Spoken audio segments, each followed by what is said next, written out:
আমি এবং আমার ছেলে একদিন একসাথে ঘুমাচ্ছিলাম। আমার স্বামী বিদেশ থাকে। আমার শরীরটা খুব খারাপ হওয়ায় আমি আমার ছেলেকে আমার সাথে ঘুমানোর কথা বলি।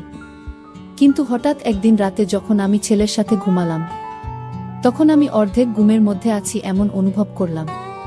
কেউ আমার সাথে বাজে কিছু করার চেষ্টা করছে। ঠিক সেই মুহূর্তে আমার ঘুম ভেঙে যায়।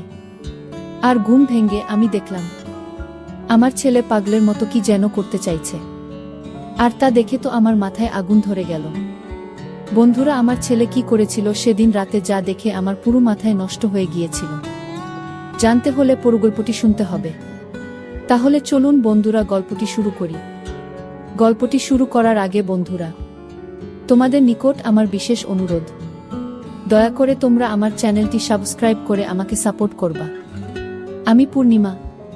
আমি দেখতে খুবই সুন্দরী, লাবণ্যময়ী। আমার বয়স 34 বছর। আমি ঢাকায় বনশ্রীতে থাকি। আমার এক ছেলে এক মেয়ে।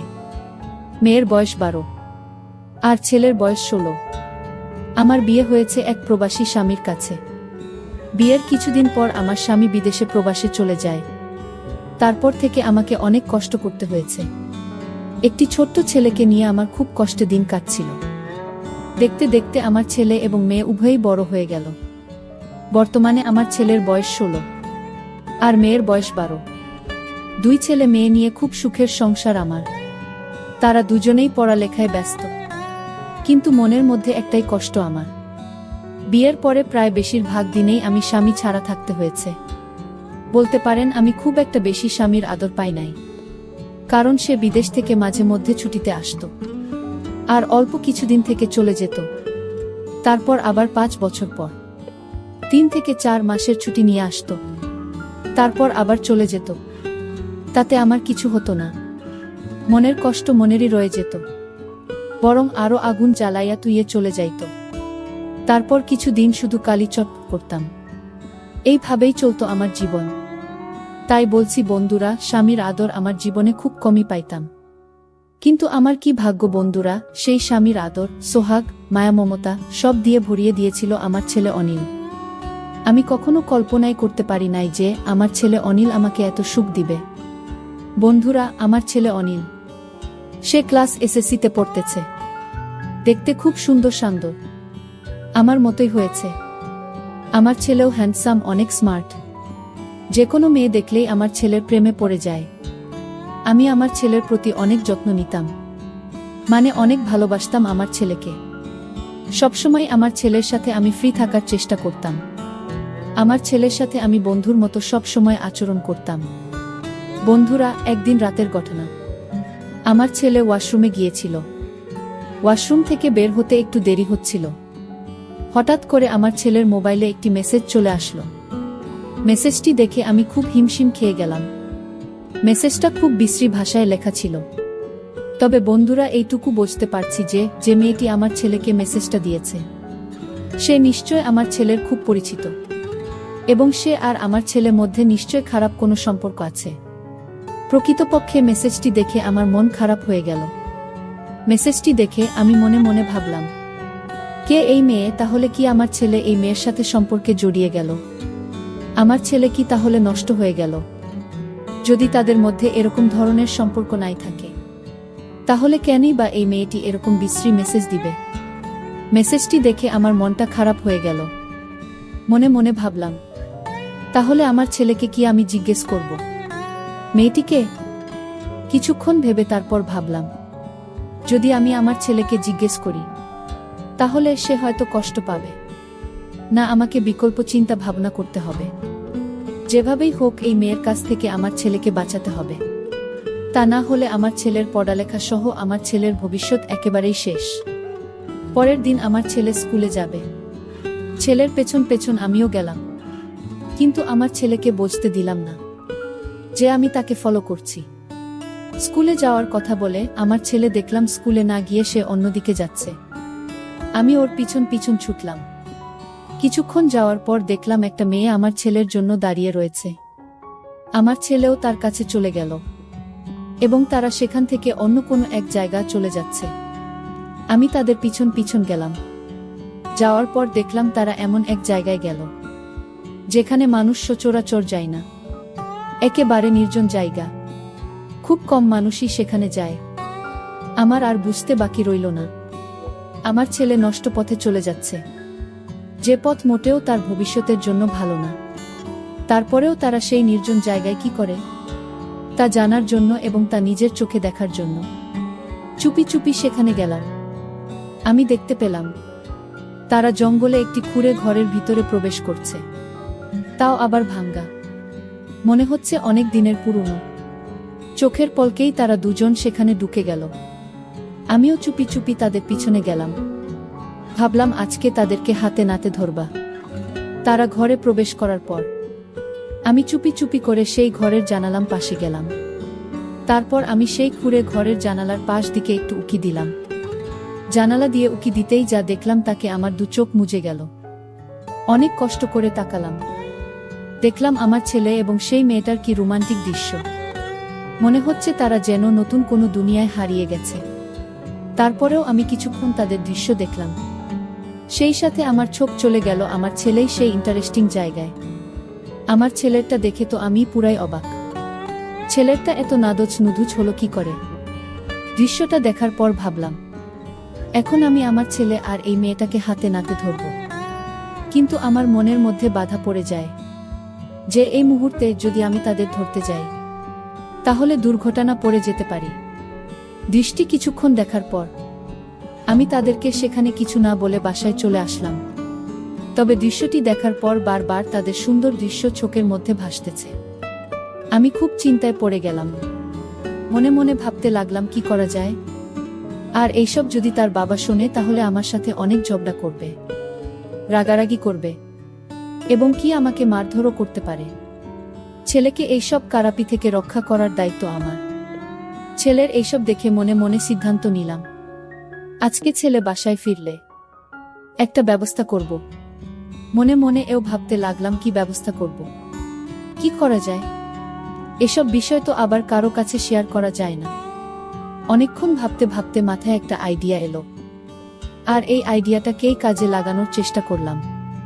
প্রায় সন্ধ্যা বেলা আমার ছেলে স্কুল থেকে বাড়ি ফির। আমি বললাম, বাবা অনিল, তোমার স্কুল থেকে আসতে এত দেরি হলো কেন? অনিল বলল, মা স্কুল শেষে প্রাইভেট পড়ছিলাম তাই আমার আসতে একটু দেরি হয়ে গেল। ছেলের এমন গোছানো মিথ্যা কথা শুনে আমি অবাক হয়ে গেলাম। আমি তো বুঝতেই পারছি সে কোথায় থেকে বাড়িতে ফিরল, কিন্তু আমি তাকে বুঝতে দিলাম না। আমি ভাবলাম যদি আমি তাকে কিছু বলি তাহলে হয়তো এতে হিতের বিপরীত হয়ে যেতে পারে। তাকে আমার কৌশলে বসে আনতে হবে। সেদিন থেকেই আমার ছেলের সাথে প্রেমের অভিনয় শুরু করি, যাতে কোনো মেয়ে আমার ছেলেকে নষ্ট না করতে পারে এবং আমার ছেলেকে আকৃষ্ট না করতে পারে। সেজন্যই আমার এই চিন্তা ভাবনা। কিন্তু এই চিন্তা ভাবনা যে এত গভীরে চলে যাবে তা কখনো কল্পনাও করতে পারিনি। সেই দিন রাতে আমি আমার ছেলেকে বললাম, বাবা অনিল, তোমার মুখ এমন দেখাচ্ছে কেন? অনিল বলল, না মা, কিছু না। তারপর আমি বললাম, অনিল, আজকে তোমার সাথে আমি একটু গল্প করব। অনিল বলল, মা কিসের গল্প? আমি বললাম, অনিল, তোমার সাথে আমার অনেক কথা আছে, চলো আজকে আমরা আগে একটু গল্প করি, তারপর কথা বলি। আর সেই সাথে আমি নিজেকে একটু অন্যরকম ভাবে উপস্থাপন করলাম, যাতে সে আমাকে দেখে আকৃষ্ট হয়। আমি তার সাথে ওপেন ভাবে চলার চেষ্টা করলাম। তারপর অনিল দেখছি মাঝে মাঝে আমার দিকে তাকাচ্ছে, আর কি যেন ভাবছে। তারপর তার সাথে আমি অনেকক্ষণ গল্প করলাম। গল্পের করতে এক সময় আমি অনিলকে বললাম, বাবা আমার গা খুব ব্যথা করছে, একটা মেসেজ করে দাও। আমার কথা শুনে অনিল আমার দিকে হা করে চেয়ে রইল। অনেকক্ষণ ছেলে সেবা পেয়ে আমার ঘুম ঘুম ভাব পেল। তারপর আমি অনিলকে বললাম, বাবা অনিল, আজকে আমার খুব খারাপ লাগতেছে, তুই আজকে আমার এখানে থাকবে। কেন জানি আমি আমার ভয় ভয় লাগতেছে। অনিল বলল, আচ্ছা ঠিক আছে মা। তারপর আমি আর আমার ছেলে অনিল একসাথে ঘুমিয়ে পড়লাম। রাত যখন গভীর হলো তখন আমি বুঝতে পারলাম কেউ যেন আমার সাথে চুপি চুপি অন্যরকম কিছু করার চেষ্টা করছে। অনেক দিন পর কারো এমন অবস্থা অনুভব করতে পেরে আমার ঘুম ভেঙে গেল। আমি বুঝতে পারলাম নিশ্চয় আমার ছেলে অনিল, কারণ আমার রুমে তো অনিল ছাড়া আর কেউ নাই। তারপরেও আমি ঘুমের ভান ধরে পড়ে রইলাম, বুঝতে দিলাম না আমার ছেলে অনিলকে। মনে মনে ভাবলাম দেখি অনিল আমার সাথে কি করে। কিছুক্ষণ পর অনিল ভাবল, হয়তো আমি ঘুমিয়ে পড়েছি। সে তার ইচ্ছামতো বিভিন্নভাবে আমার সাথে বিভিন্ন রকম অদ্ভুত আচরণ করা শুরু করল। আমি ভাবলাম মনে হয় আমার ছেলে পাগল হয়ে গেছে, আর তা না হলে সে আমার সাথে এরকম অদ্ভুত আচরণ করবে কেন। তারপরও আমি নীরব থাকলাম। যখন সে খুব বেশি পাগলামি করতেছে, তখন আমার ঘুম ভেঙে যায়। আমি সজাগ হয়ে বললাম, অনিল তুমি কোথায়, কি করছো? সে আমার সজাগ হওয়া দেখে বোকা হয়ে গেল। আমি বললাম, অনিল সমস্যা নাই, তোমার যা ইচ্ছা তা করো, কিন্তু বাবা আমার একটা শর্ত আছে, তোমাকে আমার ওই শর্তটা মানতে হবে। তখন অনিল বলল, মা কি শর্ত শুনি। তখন আমি বললাম, অনিল আজকে আমি দেখলাম তোমাকে, তুমি একটা মেয়ের সাথে একটা জায়গায় গেছো। যেখানে তুমি গিয়েছিলে সেই জায়গাটা ভালো না, তবে তোমাকে কথা দিতে হবে তুমি আর কোনোদিন সেই জায়গায় যাবে না। এর বিনিময়ে তুমি আমার কাছে যা চাইবে তাই পাবে। বাচ্চা ছেলেদের মতো আমার সাথে মাথা নাড়াতে নাড়াতে বলল, আচ্ছা ঠিক আছে মা, আমি আর কোনোদিন সেখানে যাব না। তারপর আমি বললাম, অনিল আমি বুঝতে পেরেছি, তুমি বড় হয়েছ, তোমারও চাহিদা আছে। যদিও আমরা তোমাকে এখন বিবাহ করাতে পারবো না, যতদিন আমরা তোমাকে না বিবাহ করাবো ততদিন তুমি আমার মাধ্যমে তোমার কাজ চালিয়ে যাবে। সব কথার এক কথা হচ্ছে, এক কথায় তোমাকে ওই রাস্তা থেকে ফিরে আসতে হবে। তখন অনিল বলল, আচ্ছা ঠিক আছে মা। তারপর আমি আমার ছেলেকে বললাম, অনিল তুমি তোমার কাজ শুরু করো। মাত্র 16 বছর বয়সের ছেলে, তারপরও গায়ে প্রচুর শক্তি। আমার 16 বছরের ছেলের কাজ করার এত কৌশল দেখে আমার মাথা ঘুরে গেল। মনে হলো যেন আমি জীবনের সমস্ত সুখ খুঁজে পেয়েছি। কি বলবো বন্ধুরা, আমার ছেলের এই ব্যাপারে এত কৌশল জানে তার আমার কল্পনার বাইরে। মনে মনে ভাবলাম, ছেলে তো দেখি তার বাপের চাইতে আরো 10 গুণ বেশি পাওয়ারফুল। কি বলবো বন্ধুরা, সেদিন মনে হয়েছিল আমি নতুন কোনো সুখের ভুগ্নে হারিয়ে গিয়েছিলাম। সে এরকম কৌশলেই ব্যবহার করেছিল, তা আমি আগে কখনো কল্পনাও করতে পারি না। তার একদিনের কাজের ফলে প্রায় 1 সপ্তাহ পর্যন্ত আমি খারাপ অবস্থায় ছিলাম। তারপর প্রতিদিনই আমার ছেলে অনিল এবং আমার এক অন্যরকম মাস্তি হতো, যে মাস্তির রহস্য আজও পর্যন্ত কেউ জানে না। কিন্তু সত্যিকার অর্থেই আমার ছেলের ভালোবাসা পেয়ে আমি যে এতদিনের ক্ষুধার্ত ছিলাম, আমার যে অপূর্ণতা ছিল, সব আমার ছেলে পূরণ করে দিয়েছিল। বন্ধুরা, মনের টান এবং চাহিদা অনেক সময় জাত পাত কুল কিছু মানে। সে শুধু তখন উষ্ণ চোয়া, যা পেলে সে তখন হয়ে যায় চিরশান্ত। পরিশেষে বন্ধুরা, আমি তোমাদেরকে বলবো, এই কাজটি করাতে আমার 2টি উপকার হলো। এক হলো আমি আমার অতৃপ্ত ভালোবাসাকে তৃপ্ত দিতে পেরেছিলাম। 2 হলো আমার ছেলেকে খারাপ রাস্তা থেকে ফিরিয়ে আনতে পেরেছিলাম। যাই হোক, এখন আমার ছেলেই আমার সব, আমার সুখ, আমার শান্তি, আমার দুনিয়া, আমার বেঁচে থাকার অবলম্বন। বন্ধুরা, আজকে এই পর্যন্তই। গল্পটি তোমাদের কেমন লাগলো তোমরা অবশ্যই কমেন্ট করে জানাবা। আমি আবার আসব তোমাদের মধ্যে নতুন কোনো মজাদার গল্প নিয়ে। বন্ধুরা, ভিডিওটি যদি ভালো লাগে তাহলে একটি লাইক দিন।